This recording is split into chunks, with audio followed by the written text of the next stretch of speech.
Uno de los problemas de falta de aire es justamente los síndromes de debilidad muscular. Cuando entramos a disnea, la disnea puede ser por un problema respiratorio, puede ser por un problema circulatorio, puede ser por un problema de anemia, puede ser una disnea hipotóxica. Y dentro del problema respiratorio puede ser por problema de bomba, el fuelle, síndrome de debilidad de músculos respiratorios. Pero estos músculos respiratorios no se mueven porque les da la gana. Estos músculos respiratorios se mueven porque hay un sistema nervioso central que se encarga de moverlos. Entonces, no es solamente problema del fuelle, es problema de quién mueve el fuelle. Y para mover el fuelle necesitamos una vía aérea limpia. Porque si no tenemos una vía aérea limpia, ¿cómo se mueve el fuelle? Entonces, esto de síndrome de debilidad muscular, si bien está enfocado solamente la clase para problema muscular, involucra al sistema nervioso central, que es quien comanda el fuelle, la vía aérea y debilidad muscular. A eso se llama trastornos ventilatorios. La siguiente clase es insuficiencia respiratoria y vamos a ver que este problema de ventilación tiene una característica muy importante. Entonces hemos dicho que el control respiratorio parte del sistema nervioso central, ya sea porque tengamos centros a nivel de la protuberancia, a nivel del bulbo, o tengamos sensores periféricos. Y ahí lo tenemos, ¿no? Los dos centros a nivel de protuberancia, a nivel de bulbo, y dos centros quimioreceptores periféricos, ya sea por disminución del oxígeno o ya sea por aumento de la CO2 o del pH.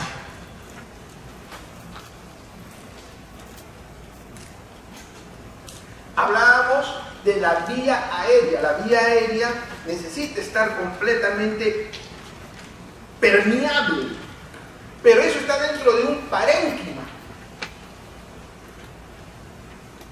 Y el comportamiento del parénquima ya conocen ustedes que es elástico.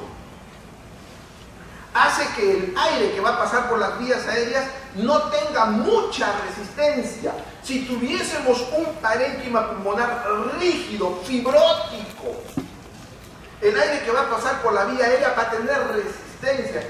Entonces el fuelle no se va a poder distender. Y tenemos dos conceptos, qué cosa es histéresis y qué cosa es compliance. Muy importante para aquellas personas que les encanta cuidados intensivos, lo que se llama ventilación artificial, la histéresis y la compliance. Hablábamos de algo muy importante que no está muy ligado a este problema de ventilación, pero sí va a estar ligado mucho a lo que se llama la distensibilidad del alveolo, que es la tensión del surfactante. ¿Qué neumocitos producen esto? Y cuando esos neumocitos no los tenemos, no tenemos surfactante. Le da una característica muy especial al alveolo. Nuevamente, esto no corresponde a problema ventilatorio. Dentro de un ratito vamos a ver a qué corresponde este problema alveolar. Pero es muy importante entender esto de la surfactante pulmonar para entender lo que es distensibilidad del alveolo. Entonces, la enfermedad típica de esto es la membrana hialina. Enfermedad del recién nacido. ¿Qué tiene que ver el recién nacido con el adulto? Ah, es que en el adulto podemos tener enfermedades que comprometen ¿a qué neumocito? Y si compromete ese neumocito no tenemos surfactante. Y se comporta como la membrana hialina del niño.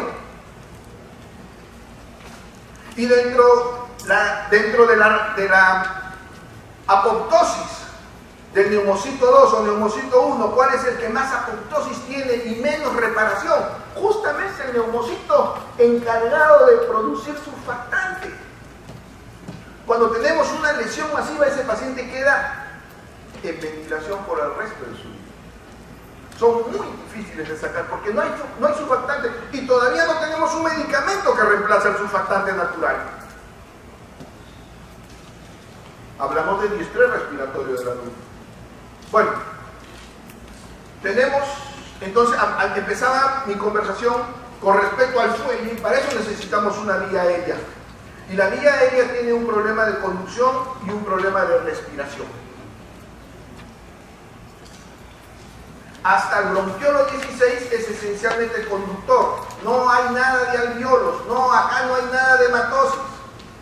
Desde el 17 para adelante, algunos bronquios pueden tener alveolos en las paredes. Entonces, ahí empieza la zona respiratoria. Entonces, el más importante es esto de acá. Cuando hablamos de problemas de vía aérea, es esencialmente esto. Eso no significa que no podemos tener problemas en los bronquiolos terminales. Las famosas bronquiolitis de los niños. Pero esencialmente el problema es acá. Entonces, necesitamos que la vía aérea esté completamente libre, esté completamente limpia, para que la resistencia, ya sabemos nosotros, por la ley de Pauli-Billing, mientras más chiquito, más resistencia. ¿Por qué tenemos una presión arterial sistémica periférica que es muy similar a la presión central? ¿Quién de ustedes es bombero? ¿Ninguno es bombero? ¿No han visto que los bomberos, para que el chorro de agua salga, usan mangueras cada vez más chiquitas? No basta la bomba para que el agua con la misma potencia llegue al borde.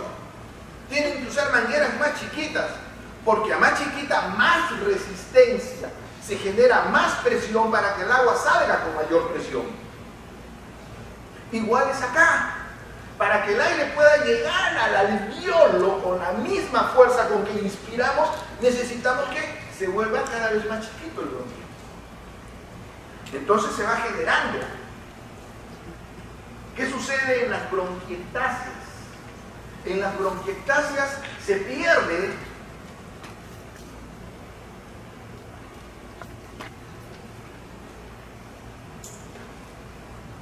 el grosor de los bronquiolos terminales. Se convierten como si fuese otros bronquiolos, incluso hasta se pierden los alveolos. Entonces miren cómo el aire es más difícil, cómo comienza a haber problema para la hematosis, cómo comienza a haber problema para que el aire llegue a los alveolos.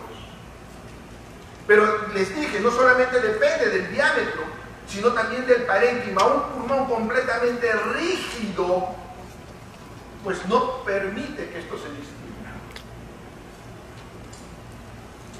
Ahora sí entramos a la clase, esencialmente a músculos, pero ya les dije, problema de debilidad muscular no solamente es músculo, es vía central, es vía aérea, es sistema nervioso central, es vía aérea, y ahora sí terminamos en músculo. Tenemos músculos de la inspiración, esencialmente el diafragma, y hemos aprendido cómo el diafragma puede ser alterado por alteración de qué nervio. Y el nervio frénico se altera porque un tumor está en qué mediastino. Esencialmente anterior. Parálisis del diafragma. Si hay parálisis del diafragma, no hay inspiración. El paciente se muere. Gracias a Dios tenemos músculos accesorios de la inspiración, como vamos a ver dentro de un ratito. Y ahí tenemos a los intercostales externos. Se contraen los músculos intercostales externos, las costillas se horizontalizan. Al horizontalizarse, aumenta el diámetro de la caja torácica y eso disminuye la presión negativa. Al disminuir la presión negativa, permite la expansión. Lo mismo que hace el diafragma. Lo mismo que hace el diafragma al bajar. Al contraerse. Y al igual que tenemos músculos inspiratorios, tenemos otros que son accesorios. Dentro de ellos los escalenos el esternocleidomastoideo.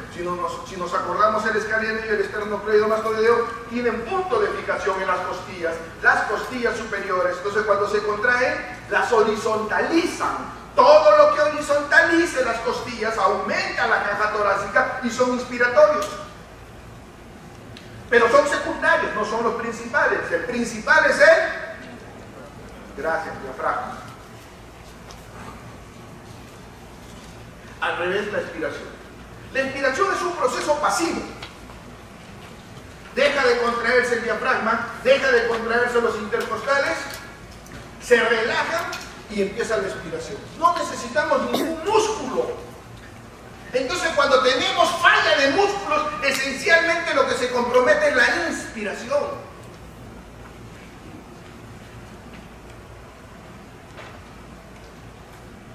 Lo único que necesitamos para que haya una buena expiración es que haya una vía aérea libre.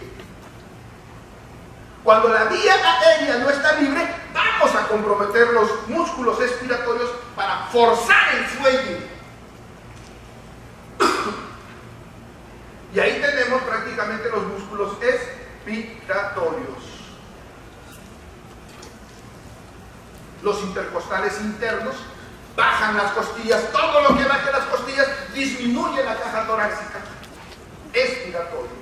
Y no solamente ellos, sino también todos los músculos de la pared abdominal, que permiten aumentar la presión intratorácica, que permiten que el diafragma suba y se produzca una expiración, como dice ahí, forzada. Entonces ahí tenemos un resumen de lo que vienen a ser los músculos inspiratorios y los músculos expiratorios. Doctor, pero acá también dice que los intercostales internos en la región costocondral participan de la inspiración. No les digo que no. Por eso les ponemos el término ¿qué es lo más probable? ¿Qué es lo más probable en el intercostal? ¿Que sea inspiratorio o que sea expiratorio? Pero doctor, ahí ha puesto usted. Sí, pero ¿qué es lo más probable? Pues? Si no les especifico la relación costocondral, ¿qué es lo más probable que haga el músculo intercostal interno?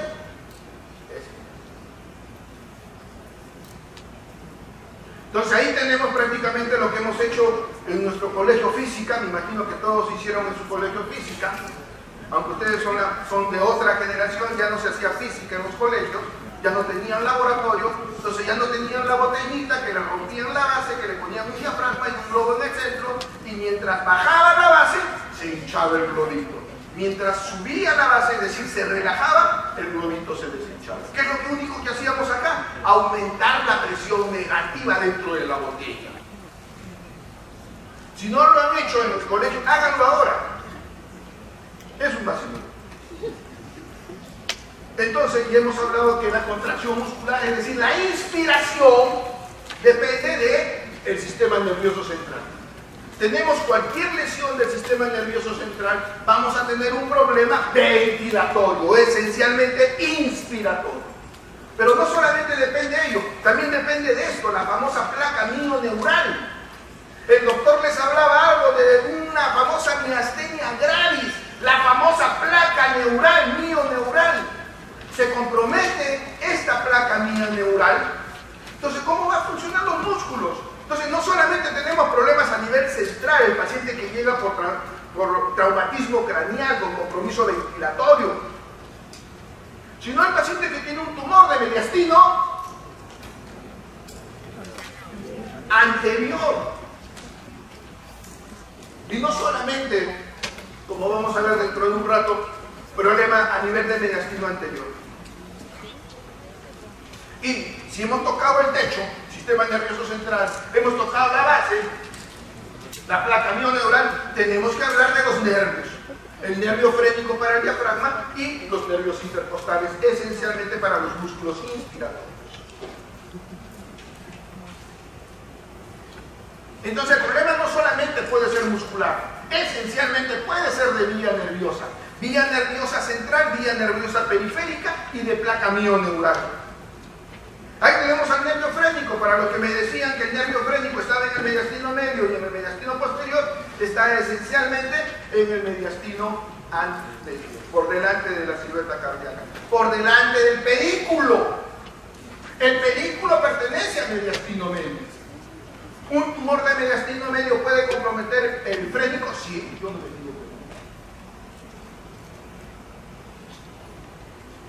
Y los intercostales, todo el mundo ha hecho anatomía, así que por gusto les pongo imágenes de algo que ustedes ya conocen. Entonces, ahora sí entramos de frente a los síndromes de debilidad muscular. Y ahí tenemos las causas. Hablamos del sistema nervioso central, hablamos de los nervios periféricos, vámonos acá primero, hablamos de la placa mioneural, hablamos de los problemas musculares, pero también hablemos un poquito de esto, las radiculopatías, dentro de lo que es el sistema nervioso periférico, porque el sistema nervioso periférico empieza en esto, las raíces anteriores o las raíces posteriores. Hablen pues. ¿Qué son motoras? ¿Las raíces anteriores o las raíces posteriores? Las posteriores son motoras. ¿Alguien está en contra de eso? Me gusta. Eso se llama democracia. Esto no es una tiranía, porque toda tiranía es una equivocación. Y lo que la mayoría está diciendo es una equivocación. Felizmente hay una democracia. Por lo tanto, hay gente que piensa distinto. Y ese distinto piensa bien. ¿Por qué? Porque en la raíz posterior tenemos los ganglios raquídeos. Acuérdense de la anatomía que han hecho. Y para que haya ganglios raquídeos, eso es sensitivo. No se trata de memorizar. Aquellos que son memoristas, bien por ellos. Yo recuerdo al doctor Lanfranco, de la Universidad San Marcos. Yo soy de la San Agustín, pero hice mi residencia en la Universidad San Marcos. Y tuve la oportunidad de conocer al doctor Lanfranco. Y cuando se reunía con los exalumnos, agarraba y decía, tú, José Quiroga Sandoval. Se acordaba de los alumnos de nombre y apellido, solamente de ver su rostro. Esos son hombres privilegiados. Pero para los que no somos hombres privilegiados, tenemos que estar recordando y leyendo, porque la memoria es de elefante.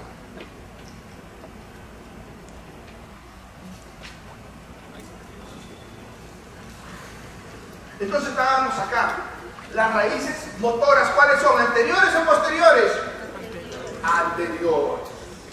Entonces, al tener las raíces anteriores, tenemos una enfermedad, la famosa polirradiculoneuritis, que compromete esencialmente las raíces anteriores y por lo tanto compromete el sistema motor.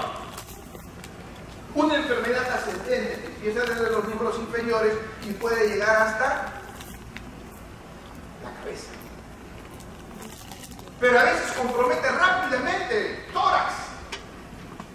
Y por lo tanto, ¿cómo van a funcionar los músculos? ¿Cómo va a funcionar el fuelle? Imposible. Ese paciente hace rápidamente insuficiencia respiratoria. Necesitamos urgente llevarlo a ventilación mecánica. Y no tiene compromiso de parénquima. No tiene compromiso circulatorio. Es compromiso de fuelle. Entonces, cuando hablamos problemas de músculos, puede ser sistema nervioso central, pueden ser radiculopatías, pueden ser nervios periféricos, puede ser placa mioneural o puede ser problema netamente muscular.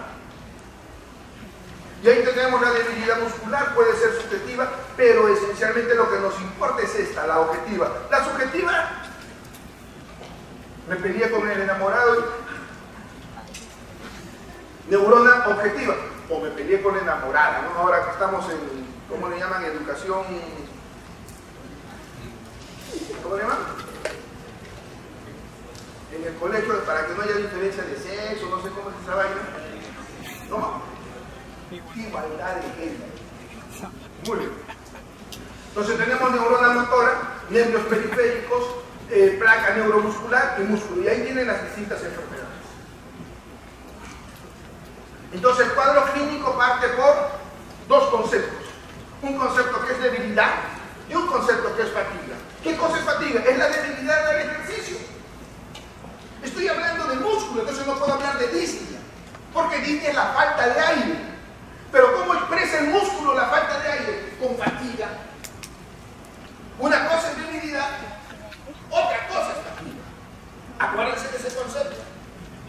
tiene uno de los síntomas típicos de la insuficiencia cardíaca izquierda, no es solo disnea porque el pulmón se está llenando de agua, porque el corazón izquierdo no funciona, sino está el concepto de fatiga, porque el gasto cardíaco cae. Al caer el gasto cardíaco, ¿cómo llega el oxígeno hacia los músculos?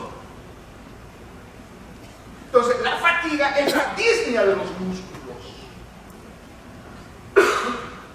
Entonces, ahí tienen dos de los síntomas más importantes en lo que significa compromiso de músculos. Y dentro de eso vamos a tener esencialmente la respiración abdominal. Ya les mencioné yo, nuestro principal músculo inspirador, ¿cuál es? El diafragma. Cuando el diafragma comienza a faltar, necesitamos que la pared abdominal se relaje. No necesitamos que se contraiga, porque hemos dicho que cuando se contrae es expiratorio. Necesitamos que la pared abdominal se relaje, comiencen a utilizarse otros músculos. Entonces el paciente comienza a respirar de la siguiente forma. Miren que tiene una sensibilidad del 95% y una especificidad del 71%. Es decir, cuando se presenta esta paradoja abdominal, la respiración alternante, se está comprometiendo la masa muscular. Y ese paciente rápidamente va a llegar a la insuficiencia ventilatoria. Y ahí la tiene. Nosotros normalmente respiramos así. Baja el diafragma, aumenta la caja torácica, así respiramos.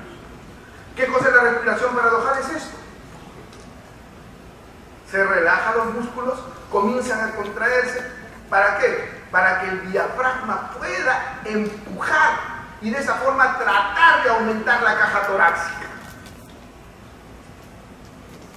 Para que se pueda ventilar. Tratar de aumentar la caja torácica para que se pueda ventilar.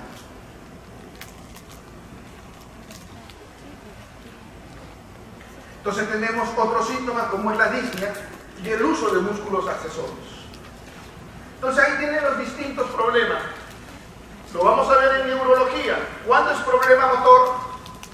¿Cuándo es problema motor superior, motor inferior? ¿Cuándo es nervio periférico? ¿Y cuándo es de la unión neuromuscular? Es decir, este problema muscular, este problema de debilidad muscular para respirar, es por problema a nivel de la tutuma, es por problema a nivel de la médula espinal o nervios periféricos, o el problema a nivel neuromuscular. Entonces se va a acompañar de toda una signología para la redundancia, signología neurológica. ¿Qué lo vamos a aprender cuando hagamos esencialmente neurológica? Exámenes complementarios, definitivamente ver la espirometría. ¿Por qué? Porque estos problemas ventilatorios, generalmente por compromiso muscular, o de origen central o de vía aérea, nos van a producir un problema restrictivo. Cuidado, doctor, usted nos dice vía aérea, problema restrictivo, cuando siempre se nos ha dicho vía aérea, problema obstructivo. Ya han hecho síndromes ventilatorios, ya han hecho espirometría, porque ya han hecho, me imagino, su seminario. Ya hayan hecho espirometría, ya hayan aprendido lo que son problemas obstructivos, el índice de Tinel, y problemas restrictivos. Entonces, cuando hablamos acá en relación a la vía aérea y problemas restrictivos, hablemos por esa falta de elasticidad, no por problema de la vía aérea bronquial. Problema de vía aérea bronquial, problemas obstructivos. Problema de elasticidad por fibrosis pulmonar, problemas restrictivos. Y en la gaseometría, ahorita vamos a entrar a insuficiencia respiratoria, problemas de gaseometría, esencialmente ventilatorios. Y ya desde ahora tienen que comenzar a relacionar. Problema ventilatorio, esencialmente CO2, retención de CO2. Eso significa insuficiencia respiratoria tipo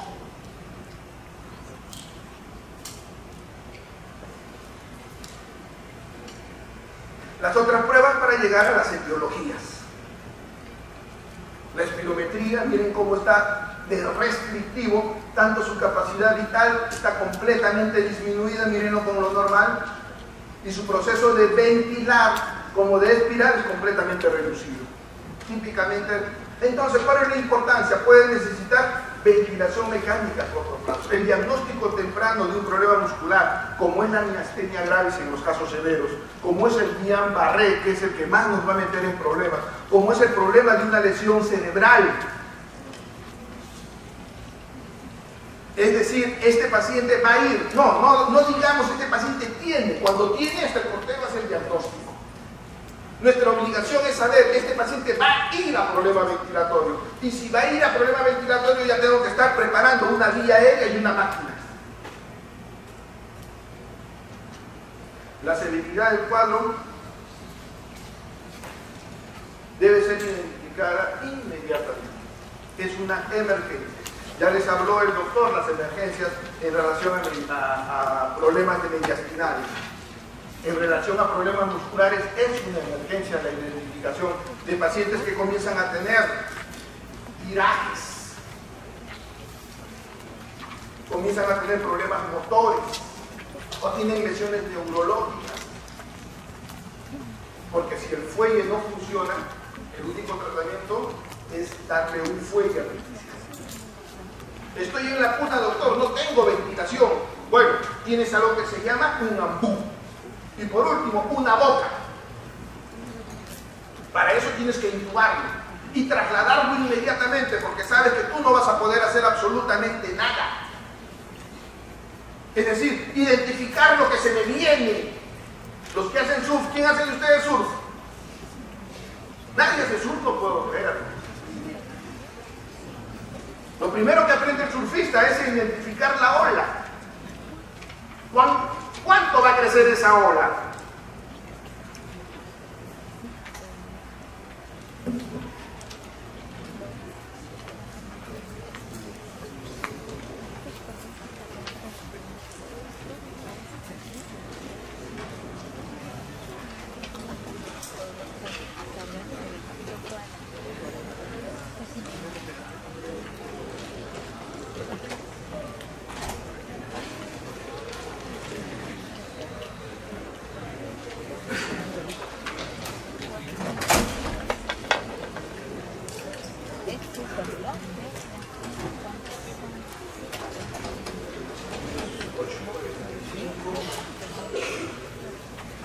Estamos en la hora, ¿no? Estamos perfectos. Muy bien. Unos minutos para descansar.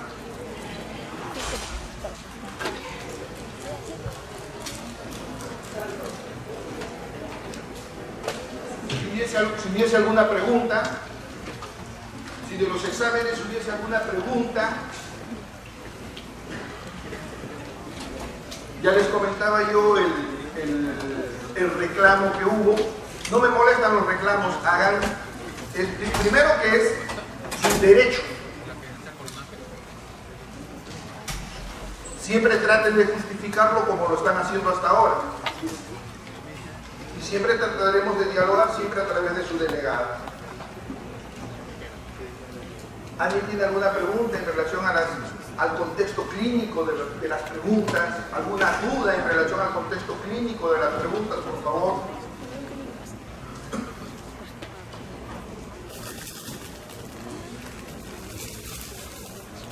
No se olviden que este lunes es el último examen y ahí estamos entrando a cardiovascular.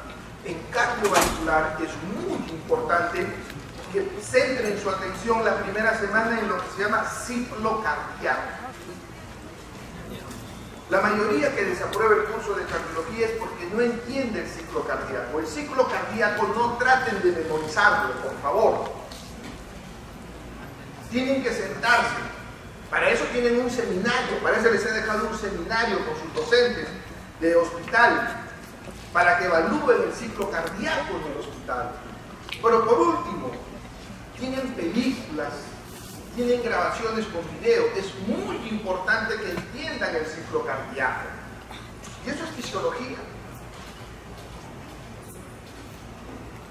Si no entiendo el ciclo cardíaco y no entiendo qué cosa es protosístole, mesosístole, teleosístole, o al revés, protodiástole, telediástole, y se nos hace un mundo cuando leemos telediástole, Cuando leemos espacio presistólico, que es lo mismo. Ese es el problema del castellano. Todos los que estudian castellano tienen el problema de que una misma cosa lo tienen 5 palabras, independientemente de la jeringa, ¿no? Entonces, igual sucede eso. ¿Alguien sabe por casualidad de qué se encarga el espacio presistólico?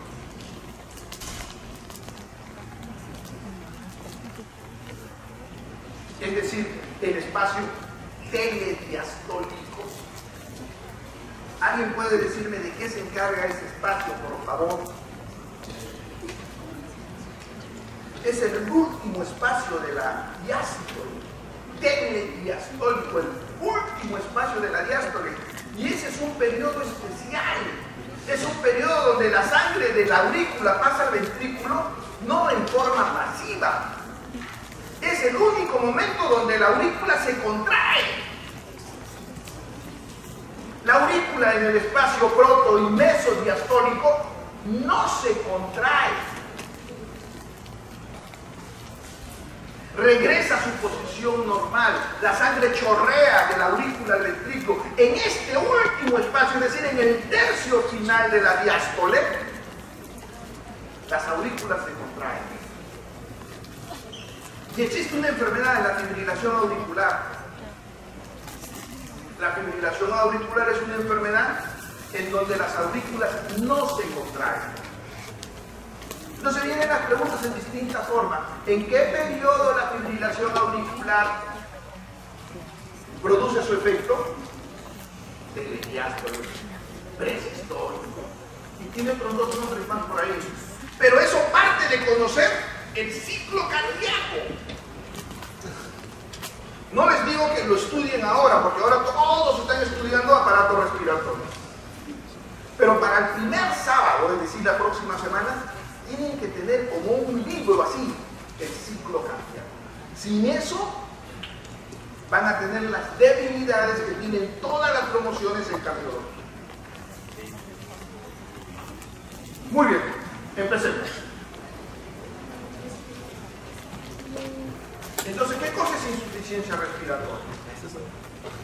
El síndrome de insuficiencia respiratoria es la incapacidad del sistema respiratorio para llevar a cabo sus funciones que se presenten en un corto tiempo. Uno de los ejemplos de síndrome respiratorio es el síndrome respiratorio, el síndrome de diestrés respiratorio del adulto. Síndrome de insuficiencia respiratoria agudo. Es una característica, es un diagnóstico específico. Lo van a aprender cuando el siguiente semestre hagan neumología. La primera clase, que es conmigo, ahí la van a aprender. ¿Y cuál es la característica importante para definir ese diagnóstico? 7 días. Una semana de evolución. Cuando nosotros estudiamos insuficiencia respiratoria, solamente ponemos corto tiempo. ¿Y qué significa corto tiempo? Mientras el organismo no produzca los problemas, los mecanismos compensatorios. ¿Ya vieron gases arteriales? Si baja el oxígeno, ¿qué hace la persona? Hiperventila. Y si hiperventila, ¿qué pasa con el CO2? Baja. Y si baja el CO2, ¿qué produce? Alcalosis respiratoria. ¿Cómo compensa el organismo eso? Bajando el bicarbonato. Cuando comiencen a aparecer los mecanismos compensatorios, ya no es agudo.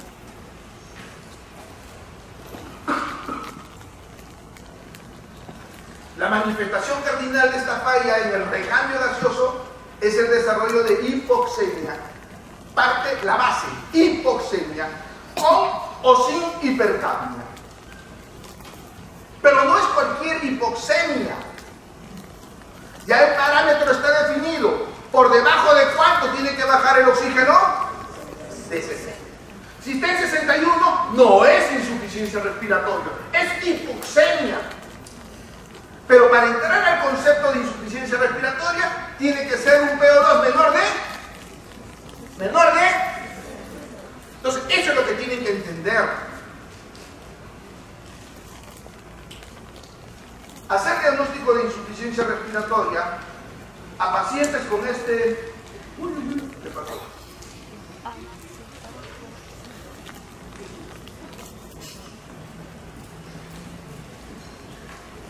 en sus imágenes colgadas aparecen dos figuras. Un soplador rosado y en el otro lado un abocanado azul. El soplador rosado, ejemplo del enfisемatoso. El abocanado azul, ejemplo del bronquítico crónico. Los dos con tirajes musculares. Los dos con tirajes musculares. Ahí lo ven. Ese diagnóstico de insuficiencia respiratoria lo hacen por qué. Ustedes no pueden hacer ese diagnóstico de insuficiencia respiratoria. Porque eso puede ser ventilatorio, no necesariamente respiratorio. Hablar de insuficiencia respiratoria, entonces, es tener una presión arterial de oxígeno, como hemos dicho, menor de 60. Entonces necesitamos gases arteriales para poder tipificar el síndrome de insuficiencia respiratoria, sí, para poder tipificar. Esto es una insuficiencia respiratoria tipo 1, es una insuficiencia respiratoria tipo 2, y cuando hagan el siguiente semestre van a aprender tipo 3 y tipo 4. Ahora me conformo con que aprendan el 1 y el 2. Y así está estructurada su clase. Bueno, estos son todo lo que es fisiología. Acuérdense siempre de lo que significan las presiones en el alveolo de oxígeno de CO2, la presión en la vena pulmonar, que va a ir hacia el alveolo y se va a producir la hematosis. ¿Cuáles son las presiones a nivel venoso? Por ahí deben estar. Ahí está. O2, 40, CO2, 44. Y por último, una vez que se produce la hematosis, la presión a nivel arterial normal. PaO2 de 90 a 100, PCO2 menor de 40. Hipoxemia menor de 80. Entre 80 y 90 es un límite que puede ser normal de acuerdo a la edad. Entonces acá tienen el cálculo de acuerdo a la edad. Pero menor de 80 pasa a ser ya un problema de hipoxemia. Hay ancianos que tienen 70, el doctor Acosta nos dijo que tiene hipoxemia. Calculen la edad.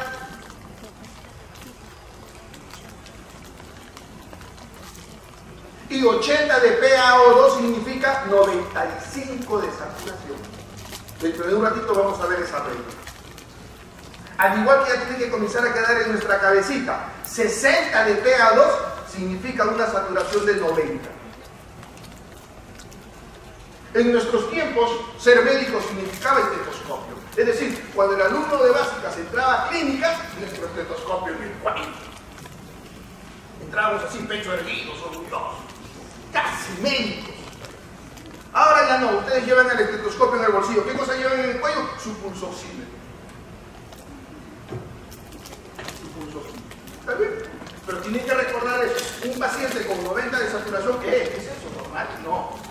Eso ya significa que debe tener una presión arterial de oxígeno casi en 60. Y 60 significa insuficiencia respiratoria. No me vengan que un paciente tiene 90 y eso es normal. No, es normal. Tiene 91% y eso es normal. No, es normal. 91% de repente no será insuficiencia respiratoria, pero les aseguro que es hipoxemia. Entonces los aparatos aprendemos a utilizarlos, no solamente a llevarlos como los generales llevan estrellas. No sé para qué sirven, pero bueno, las llevan. Tenemos una vía aérea superior que ya conocen ustedes, para eso la vía aérea, la presión atmosférica, tanto de oxígeno como de CO2, la vía aérea inferior, el alveolo, y dos conceptos, uno PAFI, muy importante. PAFI normal. Dime una cifra. Ya has terminado respiratorio, tienes que haber escuchado qué cosa es PAFI. ¿Ah?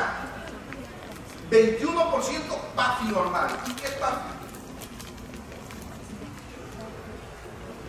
Acaban de terminar 3 semanas de respiratorio. Es el mejor parámetro de monitoreo del paciente respiratorio. Del paciente neurológico, su mejor parámetro es el Glasgow. En el paciente con problemas respiratorios, su mejor parámetro es el PAFI. ¿Y qué es el PAFI? La relación de presión arterial de oxígeno versus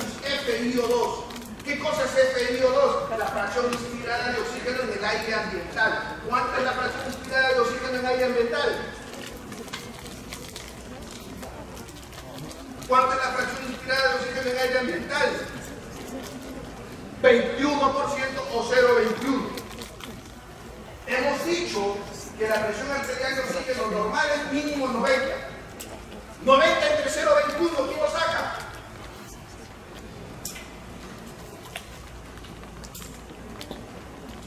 Alguien que lo saque, por favor. 90 entre 0,21, cojan sus celulares, no estén chateando. ¿Cuánto? 400, es decir, el PAFI normal es 400.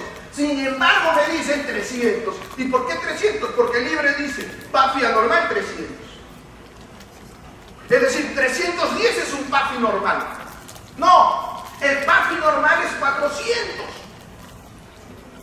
Saquen su calculadora y dividan 60 entre 0,21.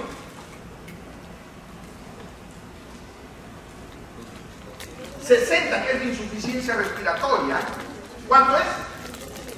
280 y tantos, casi 300. Es decir, ese 300 no dice PAFI normal. Ese 300 dice, está entrando el paciente en insuficiencia respiratoria. Me llamaba porque yo ya no hago guardias, ya estoy viejito, por derecho, ya no hago guardias, ya no me estreso. Entonces me llamaba en la emergencia y me decía, doctora Costa, voy a hospitalizar a un paciente con insuficiencia respiratoria, pero tiene un PAFI de 300. No me dice eso el emergencista, porque sabe que lo mando a rodar. ¿Qué me dice el emergencista? Doctor, voy a hospitalizar a un paciente con insuficiencia respiratoria, pero ahora tiene una oxigenación en 78. Una presión arterial de oxígeno en 78. 78 no es insuficiencia respiratoria. 78 es aceptable. Puede subir. Y cuando bajo a verlo, el paciente está boqueando. Porque ¿qué cosa no me dijo el emergencista? Que le estaba dando oxígeno al 50%. A ver, saquen 78 entre 0,5.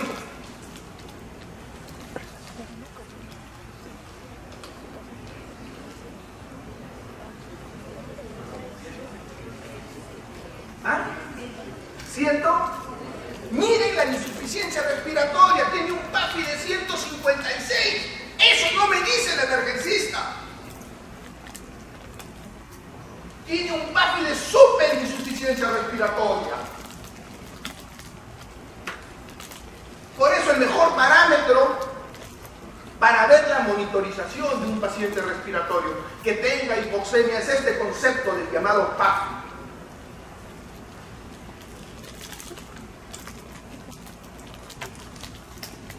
Y por último, el otro concepto que es el gradiente alveolo arterial.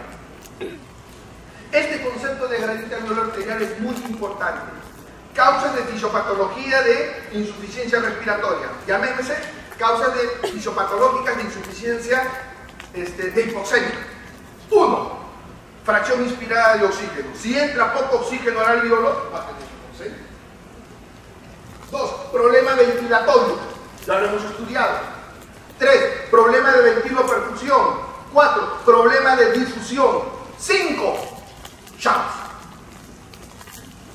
De estas 5 causas, ¿cuáles tienen gradiente alveolo arteriolar alterado? Solamente las 3 últimas. Ni el problema de fracción inspirada de oxígeno, ni el problema ventilatorio tiene problema de gradiente alveolar. Es decir, sacar el gradiente alveolar, ahí tienen la fórmula, y tienen la fórmula para la edad. Nos mete al diagnóstico diferencial. Tengo mi paciente con 59 de presión arterial de oxígeno. Es insuficiencia respiratoria. ¿Cuál es la causa? Fisiopatológicamente pienso en 5 causas.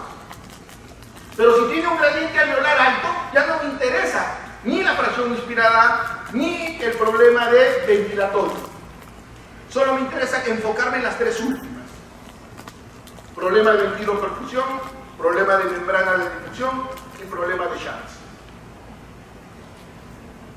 Entonces, por eso es muy importante entender esto de gradiente alveolar y lo vamos a ver dentro de un ratito.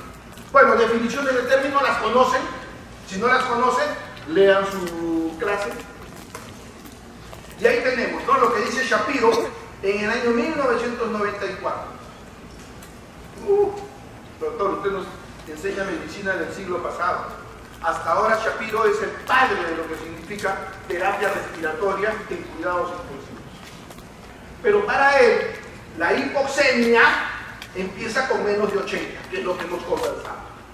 Leve, de 60 a 79, moderado de 40 a 59 y severa menos de 40. Harrison y el Up to Date habla de 80 a 70 es leve. De 70 a 60 es moderado. Y menos de 60 es severo. Es lo que se conoce como insuficiencia respiratoria. Y ahí tienen la saturación de lo que les mencionaba. Alrededor de 60, 90% de saturación. Entonces, es lo que tienen que tener grabado. PO2 menos de 60, insuficiencia respiratoria o hipoxemia severa. Menos de 40, hipoxemia grave. ¿Y por qué el concepto de menos de 40? Porque estos pacientes entre 60 y 40 no suelen tener cianosis. Para que se genere cianosis no solamente es cuánto baja el oxígeno, es un grado severo de hipoxemia. Y ahorita lo vamos a ver. Entonces ahí tenemos las causas de hipoxia. Por lo tanto, las causas de insuficiencia respiratoria, ya sea problema respiratorio, ya sea problema circulatorio, ya sea problema de anemia, problemas insulares o problemas de hipercatabolia. Todas ellas pueden producir hipoxia. La hipoxia no necesariamente tiene hipoxemia, doctor, porque hipoxemia es la disminución de oxígeno en la sangre y eso es gases arteriales. La hipoxia puede acompañarse de hipoxemia, sí, 1, 2, 3. Estas dos generalmente es tísula. Entonces tenemos ahí a la clasificación. PO2 menor de 60 es la base de hipoxemia, de insuficiencia respiratoria. Cuando solamente es hipoxemia, tendremos la insuficiencia respiratoria tipo 1. Si se acompaña de una CO2 mayor de 50, doctor, algunos libros dicen 45, no les digo que no. ¿Qué dice su libro Argente? ¿A nadie ha leído Argente? Bueno. ¿Pero cuándo? ¿En qué condiciones? Cuando está respirando aire ambiental. Es decir, si el emergencista me dice, doctor, su paciente tiene 60, ¿cuánto le estás dando de oxígeno? Ya no se los dice porque saben que ese paciente no va a subir. Tiene que ser aire ambiental, tiene que ser 0,21. Si el paciente está respirando una cantidad de oxígeno, ahí interviene el PAF. Y el PAF de insuficiencia respiratoria ya hemos dicho que es 300. Paciente con menos de 300 tiene insuficiencia respiratoria.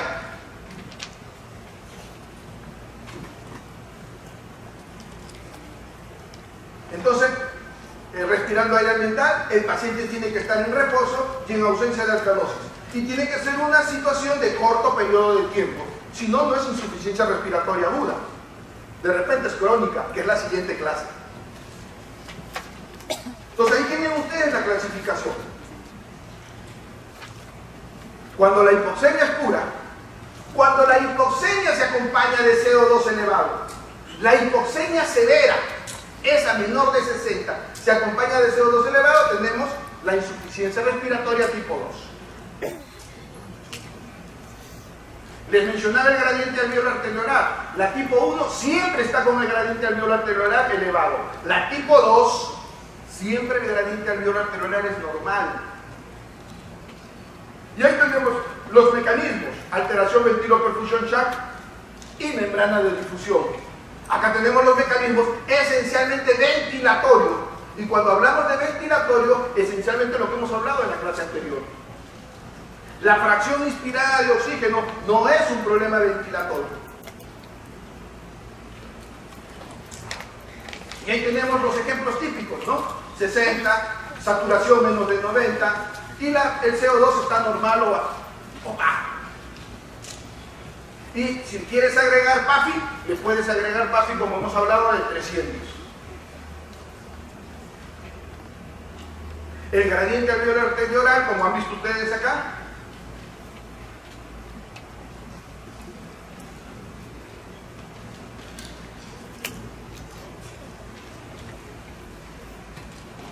elevado.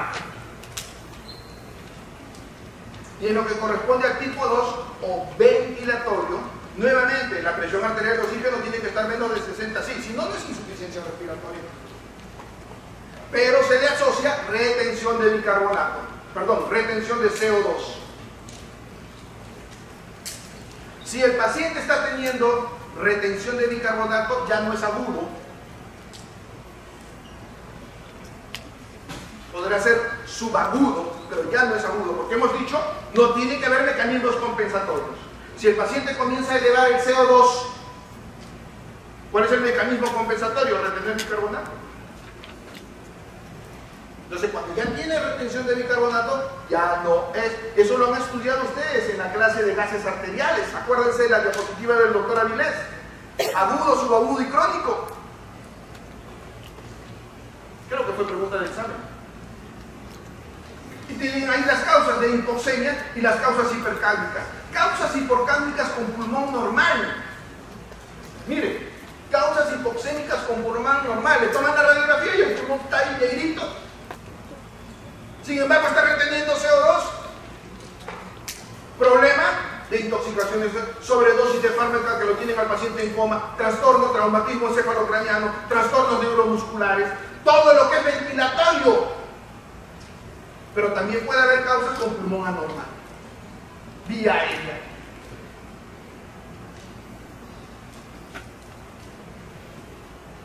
El paciente cuando tiene 60 está en una saturación de 90 y eso significa insuficiencia respiratoria. ¿Cuál es el siguiente paso clínico? Cianosis.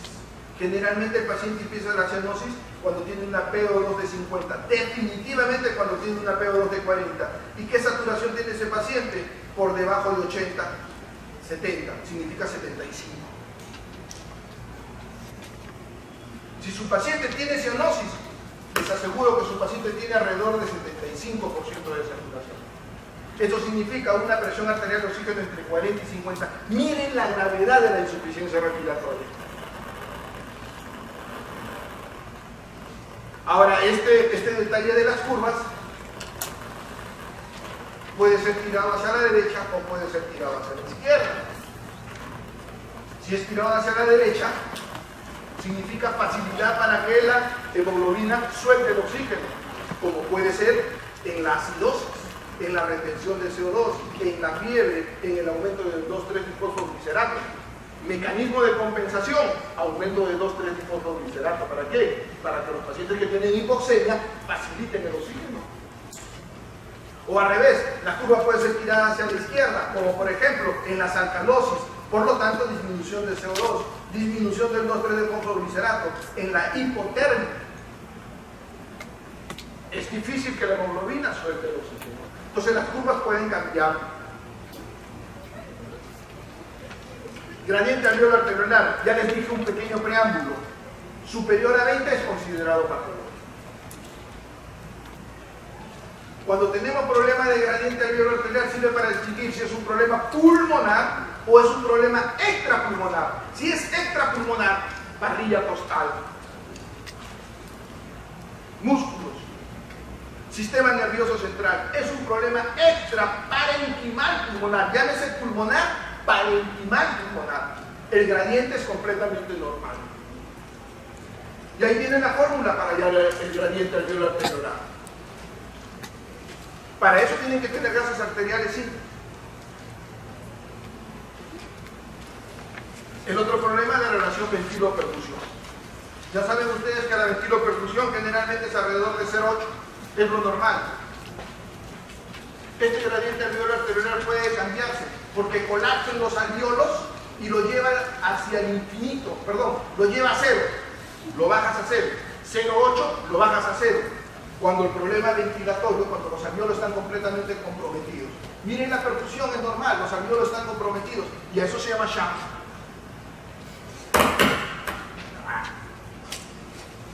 Y el otro problema ventilatorio, al revés. Los alvéolos están muy perfundidos, pero hay poca circulación. Entonces, la relación se va hacia el infinito. 3, 4, 10, 20, hacia el infinito. Este es el caso de la tromboembolia pulmonar. Pero la tromboembolia pulmonar no se comporta, el preámbulo de esto es que estos pacientes no tienen hipoxemia. Doctor, ¿y cómo la tromboembolia pulmonar sí tiene hipoxemia? Porque la trombosis de la arteria pulmonar genera otras cosas. Genera liberación de serotonina, bradipinina, y eso produce una broncoconstricción severa. No hay alvéolos.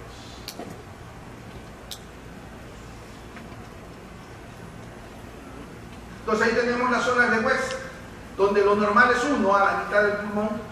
Por encima del pulmón, los ápices, la relación es a predominio ventilatorio.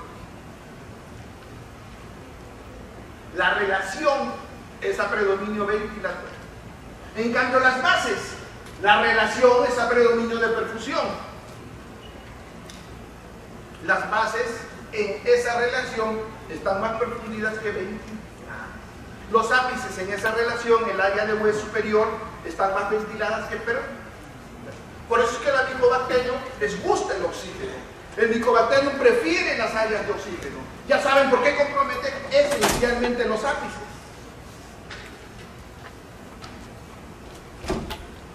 Shunt. Ya hemos hablado de Shunt, el compromiso del alveolo y permite que la sangre pase de derecha a izquierda sin oxigenarse. Entonces vamos a hablar los porcentajes. Miren, el paciente que tiene 300 insuficiencia respiratoria ya tiene un Shunt de 15%.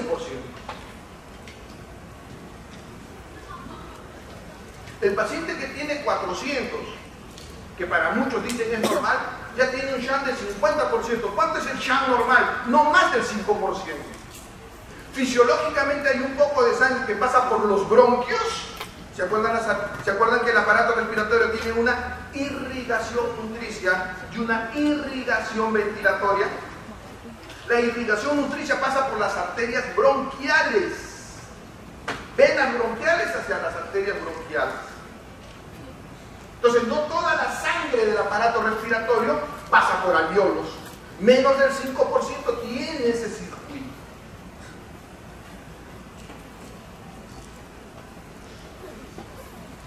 Y ahí tienen las relaciones de Shunt. Hablábamos del 15. Miren, ese paciente con 0,21 está prácticamente con 60 alvéolos.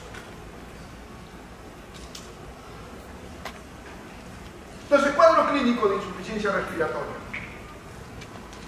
Definitivamente el paciente está con tiraje, con uso de músculos accesorios, trabajo respiratorio. Puede tener manifestaciones de hipoxemia o hipercapnia. Es decir, la hipoxemia da algunas manifestaciones clínicas. La hipercapnia también da otras manifestaciones clínicas. Y las enfermedades de fondo, y las manifestaciones de la enfermedad de fondo. Hay que saber distinguir. Lo que le decía el doctor Pino, el paciente puede tener un síndrome de pancoscodía, y a su vez tener un Claude-Bernard-Horner, y a su vez tener un síndrome de vena cava superior. El paciente puede tener insuficiencia respiratoria, pero dentro de sus manifestaciones también va a estar la enfermedad de fondo. Entonces, dentro de las manifestaciones de hipoxemia e hipercapnia, ya hemos hablado de la disnea y ya hemos hablado de la cianosis. Ahí tenemos las manifestaciones de hipoxemia, cuando estas manifestaciones se están presentando. El paciente con CO2 generalmente tiene somnolencia, náuseas, la somnolencia y alboma. Trastorno de encefalopatía metabólica. Y las encefalopatías metabólicas tienen asterexis. Si no saben qué es asterexis, el lunes están preguntando a sus profesores. En cambio, el paciente con hipoxemia, aparte de tener disnea, aparte de tener la sensación de falta de aire, y cuando falta el aire uno está ansioso, angustiado.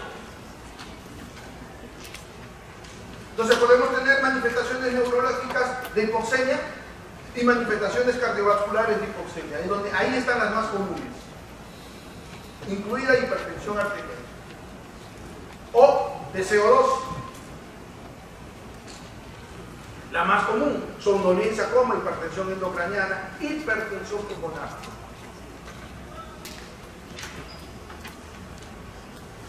Este es un cuadro nuevo. Este es un cuadro que ha salido de su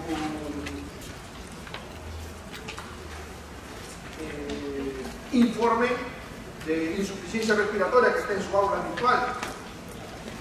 Y si en la noche entran, porque me van a llamar y me van a decir, doctor, las diapositivas nuevas, ¿dónde las encontramos?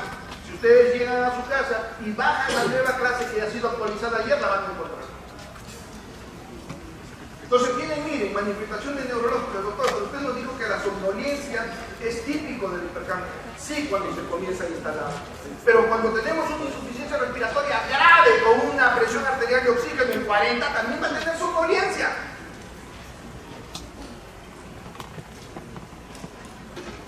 Doctor, hipertensión arterial, usted nos dijo en hipoxemia, pero también puede tener el paciente con hipercambio. Estas son las manifestaciones graves, en donde se pueden confundir, sí se pueden confundir. Es decir, un paciente en coma, yo no puedo decir porque está en coma, tiene solo retención de CO2. También puede ser una insuficiencia respiratoria tipo 1, grave. Porque no hay síntoma ni signo patognomónico de insuficiencia respiratoria tipo 1 o de insuficiencia respiratoria tipo 2 cuando el problema es grave. Acá hay algo que lo remarca muy bien, la vasodilatación periférica. Esta vasodilatación periférica es cuando se produce una retención de CO2 brusca, aguda. Pero mucho más cuando respiramos monóxido de carbono. ¿Cuándo respiramos monóxido de carbono? Cuando quieres agarrarte, pelearte con el enamorado, te encierras en el carro, le pones tú el tubo de escape al carro, ahí vas a respirar monóxido de carbono. Entonces, esa es la característica del monóxido de carbono. El paciente llega en coma, rojo, hecho un semáforo, como si lo hubieran puesto al sol. En el CO2 también se suele presentar, pero mucho. Y definitivamente ambos van a tener disnea y tiraje. Es decir, que clínicamente tú no puedes, clínicamente cuando tiene el paciente tiraje vas a decir el paciente tiene insuficiencia respiratoria, pero no vas a poder saber si es 1 o es 2. Vas a tener que ir al cuadro clínico, vas a tener que pedirle gases arteriales. Entonces yo les voy a contar qué cosa es disnea, ya lo conocen ustedes hasta el cansancio, esta clase ya la han tenido, ya han conocido todas las causas de disnea. Ya han conocido la clasificación de la Neuronuclear Association para disnea, si bien esto fue creado para paciente cardiovascular, se enfoca en todo paciente que tiene disnea. Tienen las diferencias entre enfermedad cardíaca y enfermedad funcional con disnea, es decir, ¿cómo puedo diferenciar? ¿El paciente tiene disnea, es disnea cardiovascular o es disnea respiratoria? A veces no se puede diferenciar clínicamente.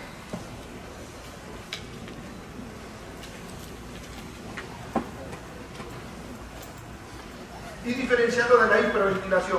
Llega la jovencita, se peleó con el enamorado y yo hiperventilando. Bueno, eso no es disnea.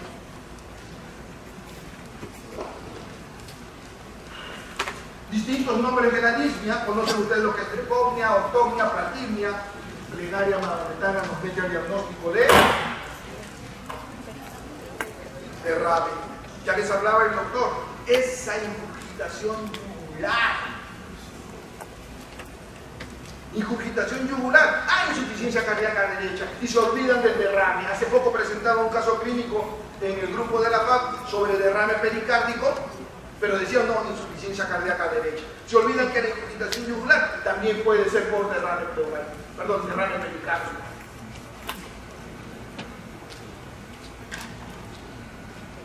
Y ahí tiene, se acompaña de dolor torácico.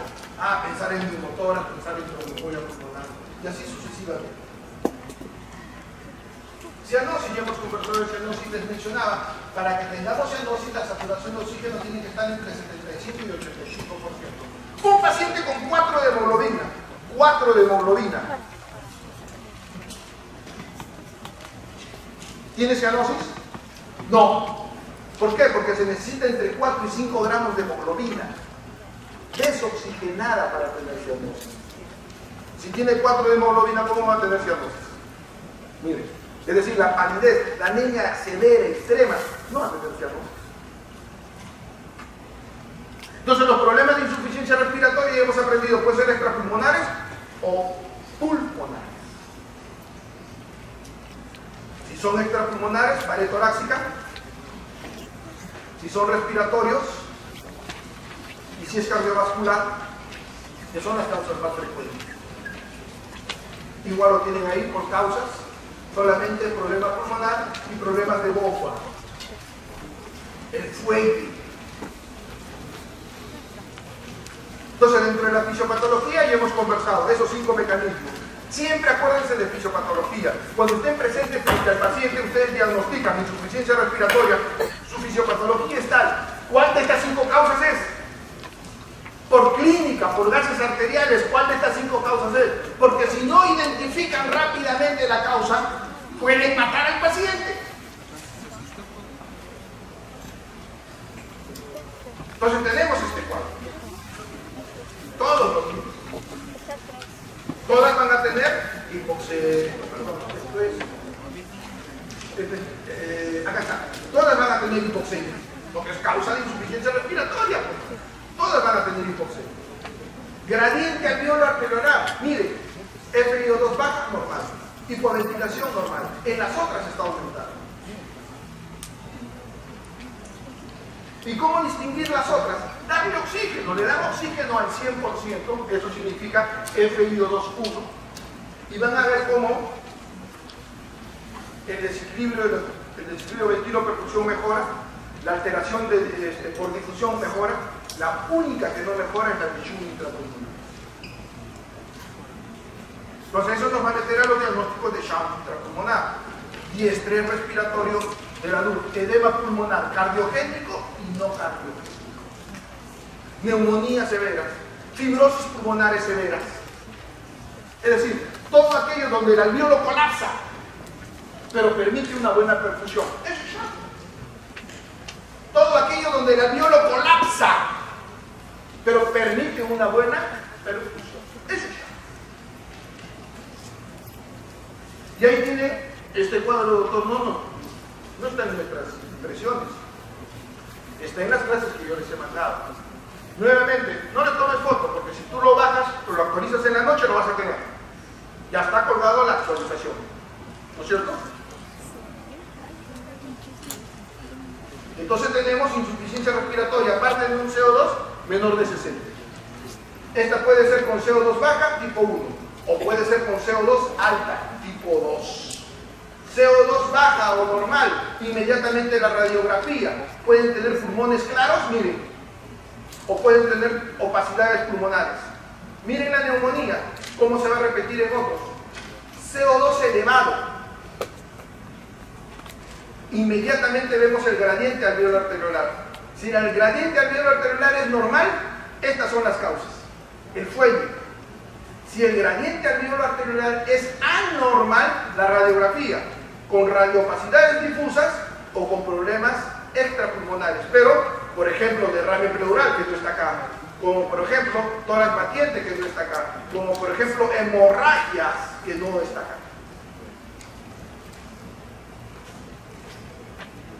Entonces, parte de tener qué cosa, insuficiencia respiratoria, el diagnóstico gaseométrico. PaO2 menor de 60. Una vez que tenemos la PaO2 menor de 60, vemos cómo está el CO2. Y lo otro, inmediatamente en paralelo, estamos viendo el gradiente alveolar arteriolar. Con el gradiente alveolar arteriolar nos mete rápidamente a problemas de ventilación o problemas de pared.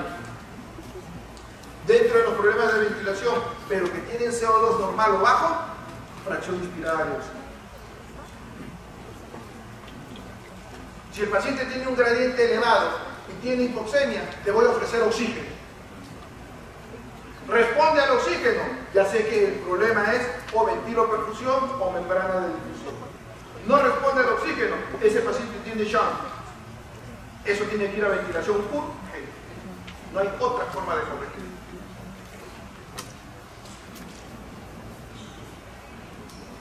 Doctor, pero estoy yo en Puquio y no tengo gases arteriales. Lo que les viene enseñando el doctor Avilés, la clínica, porque por sobre todo, ¿qué dice ahí? Criterios clínicos. Esto es el lujo del hospital, esto es el lujo de la emergencia, pero están en Puquio, criterios clínicos. Paciente con dificultad respiratoria que se está durmiendo, tienen que pensar que es hipercápnico. Y si es hipercápnico, ya les he dicho, tienen que intubarlo y comenzar a ventilarlo, o soplarlo, o lampú, y si tienen máquina. Y si no tienen nada, tienen que ver la forma de trasladarlo. Si es hipoxémico, comenzar a ofrecerle oxígeno. Si está despierto, ansioso, comiencen a ofrecerle oxígeno y vean la respuesta a él. Ya el pulsoxímetro lo tienen todos, cómprenlo, es barato. Y les va a servir de por vida.